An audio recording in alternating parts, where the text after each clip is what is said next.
they employ no one else, so they do all of the activities by themselves. 85% of the Guyanese operate that way. We didn't find any in the case of Dominica, and in the case of Jamaica, 71%. The modal number of employees per non-sole trader was 1 in the case of Guyana. I think there's an error, my apologies, in the case of Dominica, and 2 in the case of Jamaica. I mentioned before that the hucksters in Dominica, they purchase the agricultural goods from farmers, and you'd see on average they have contracts with as much as 11 farmers so as to get produce on a regular basis to trade. We looked at previous experience, supervisory or managerial, and 12% in the case of Guyana had such experience, 6% in Dominica, and we found none in the Jamaican sample. What's interesting in terms of assets, that roughly about 60–65% across the board in all 3 surveys actually own a vehicle. In terms of fixed deposit accounts, the Guyanese 34%, in Jamaica 52%, Dominica 15%. Having a life insurance policy, 26% Guyana, 15% Dominica, 10% Jamaica. But owning a house, 45% Guyana, 69% in Dominica, and 74% in Jamaica. Those who belong to credit unions, we found only 2% in the case of Guyana belonging to credit unions, 6% in the case of Jamaica, but at 33% in Dominica. In terms of how long they stay in the service, 8 years is the median length in Guyana, 15 years in Dominica and in Jamaica. The percentage of them who actually buy and sell in a foreign country, as well as in their home country, in the case of Guyana and Dominica, that was as high as 90%. We did not pick that up in the Jamaica sample. For what it's worth, we asked them to indicate to us what were the average trip costs. And the Guyanese, 500 US, Dominica, 1,903 EC dollars, and in the case of Jamaica, 1,520 US dollars. We also asked them to give us a sense of the mean profit per trip, and the Guyanese, 257 US, the Dominicans, 2,140, and Jamaica, 550. Percentage of the traders who had an alternate source of income, 38% in the case of Guyana, 60% in the case of Dominica, and only 16% in the case of Jamaica. The percentage who had no problems in conducting their trade, 29% in the case of Jamaica, increasing to 48% in the case of Dominica, and 57% in the case of Guyana. Another interesting figure for us, or parameter for us, percentage who sought loans from local financial institutions.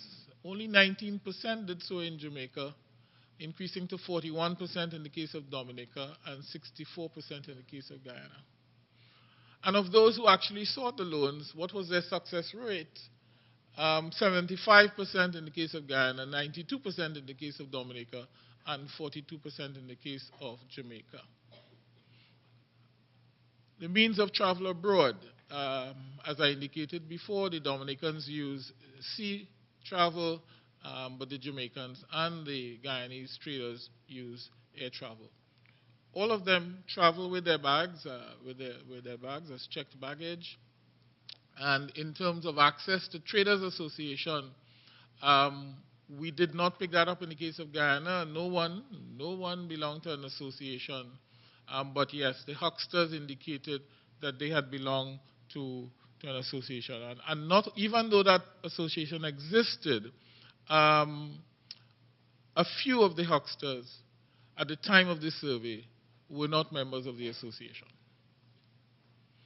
Challenges then faced by the traders. Challenges in terms of getting financing.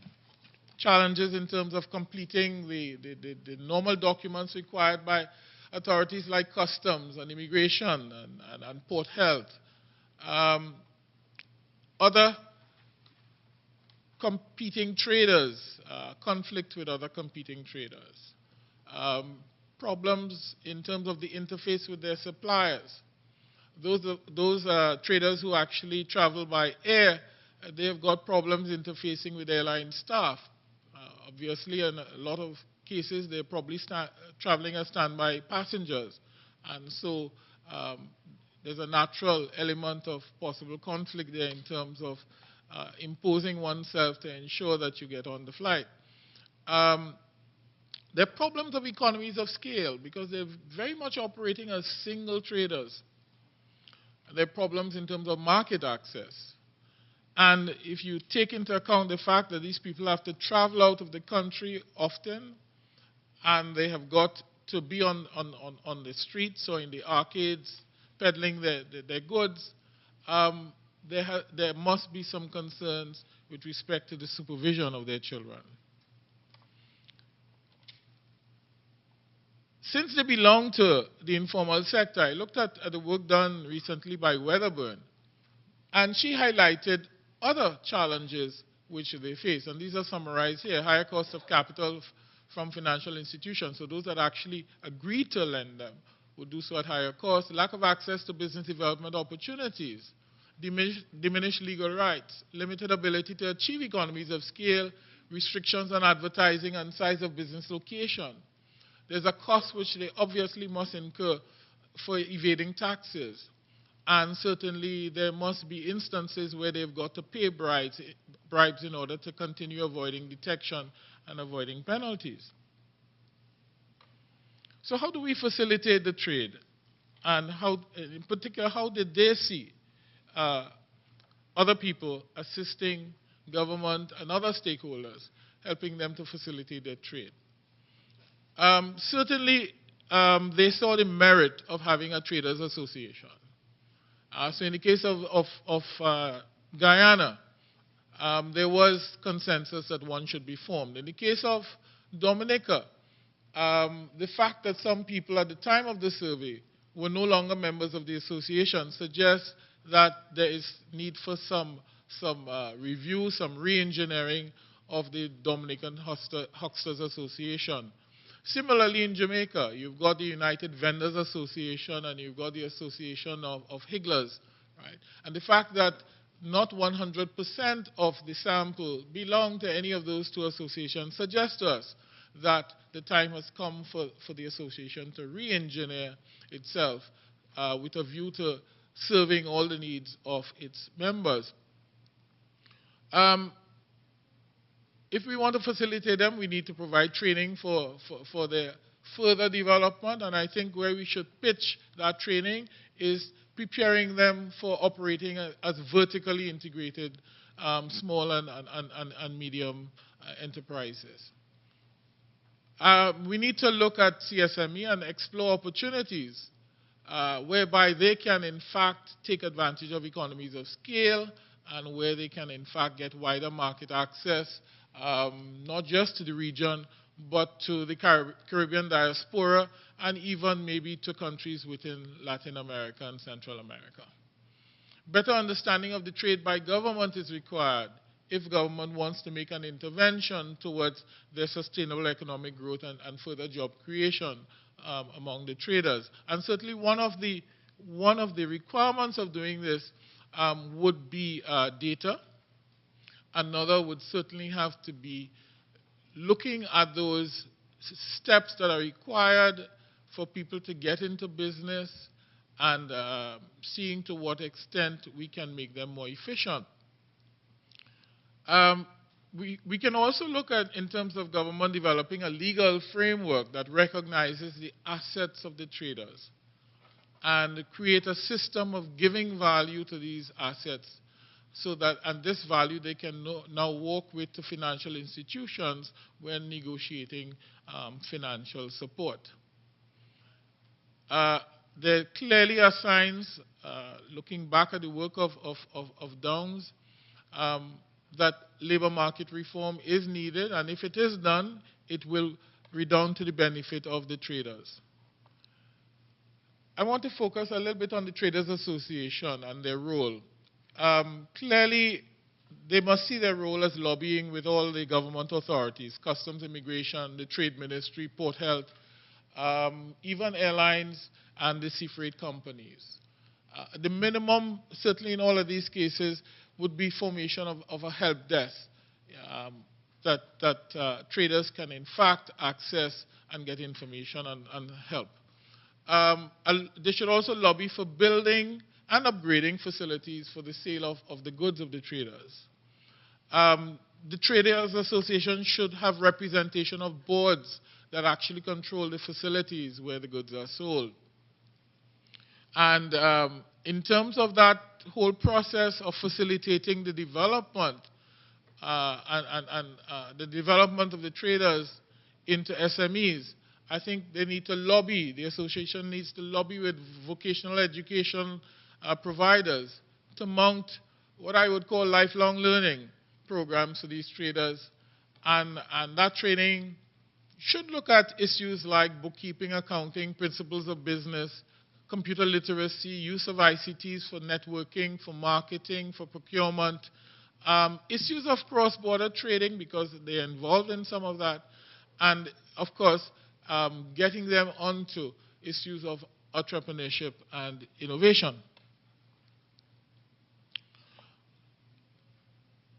We heard some of them actually have insurance policies, but I think we need to move and start thinking in terms of their retirement, and some form of retirement planning should be provided to them. Maybe one option here is individual retirement annuities. Some of the traders actually employ assistants, and so right now those assistants do not enjoy any social security benefits, and maybe we need policy at the level of government which would see these employees of the traders, these assistants of the traders, having access to social security benefits. And then I come to the issue of the mismatch, the issue of even taking a preventative step towards growing the informal sector, which Dr. Thomas raised in his presentation this morning. And I'm saying we've got to look at some form of outreach to the children of the traders that addresses their academic excellence, addresses their extracurricular activities, assist them with crossing the digital divide, providing some career planning, and also getting them very early onto issues of entrepreneurship and innovation. Clearly, a support to all of this has got to be information in terms of skills needs. Right? Skills needs data, as referred to by the previous speaker and alluded to by Dr. Thomas this morning, would obviously assist when we come to issues of career planning and issues of innovation and entrepreneurship. One of the big issues that have to be resolved is, do we make these informal traders cross the barrier and come and become formal? Clearly, some incentives would be required. An immediate incentive, as I indicated earlier, would be re-engineering the steps in setting up formal businesses. But looking at the work of Sukram, Watson, and Snyder, they suggest that, first of all, you recognize the positive and negative features of the trade, and that the policy recommendation should aim to support the positives and suppress the negatives. The negative aspects that we may want to bring to the table would include the loss of government revenue, the underreporting of national economic statistics, because these guys do not appear anywhere in the GDP data, and possible misallocation of public funds due to unknown size and structure of the informal sector. Positive aspects would be the creation of employment, creation of income, and eventually the contribution to government revenues resulting from indirect taxation on the informal activities of the traders and other people in the informal sector.